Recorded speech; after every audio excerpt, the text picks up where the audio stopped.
नगराध्यक्ष, नगरपंचायत, नगर परिषद निवडणुकांसाठी उमेदवारी अर्ज मागे घेण्यासाठी उरला 1 तास. बंडोबांना थंड करण्याचं पक्षश्रेष्ठींसमोर आव्हान.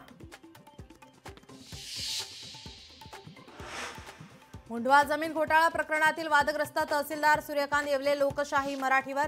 विना नंबर प्लेटच्या दुचाकीवरून येवलेंची पुण्यात राईड सुरू. राज्यातील मुस्लिम समाज भाजपसोबत, ग्रामविकास मंत्री जयकुमार गोरे यांचा दावा.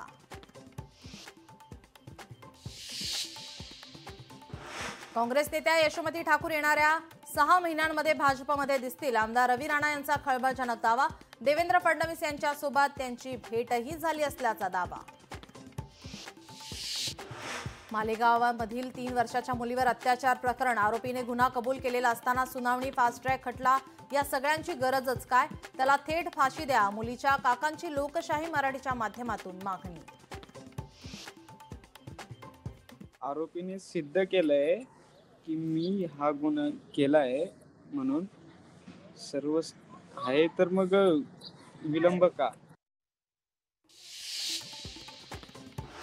मनसेला सोबत घेण्यास काँग्रेसकडून नकार. मनसेला सोबत घ्याल तर आम्ही तुमच्या सोबत येणार नाही. काँग्रेसनं उद्धव ठाकरेंना स्पष्टच सांगितलं. सूत्रांची माहिती.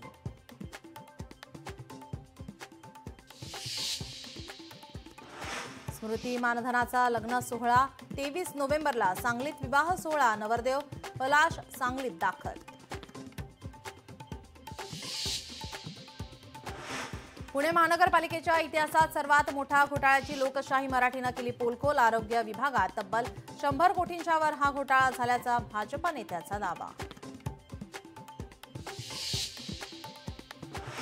कचरा संकलन भ्रष्टाचार प्रकरणामध्ये आयुक्तांसोबत बैठक घेणार. कचरा गाड्यांमध्ये भ्रष्टाचार होत असेल तर चौकशी होणार.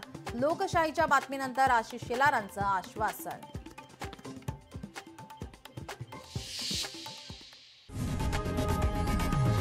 लोकशाही मराठी ऐका, पहा, जागरूक रहा.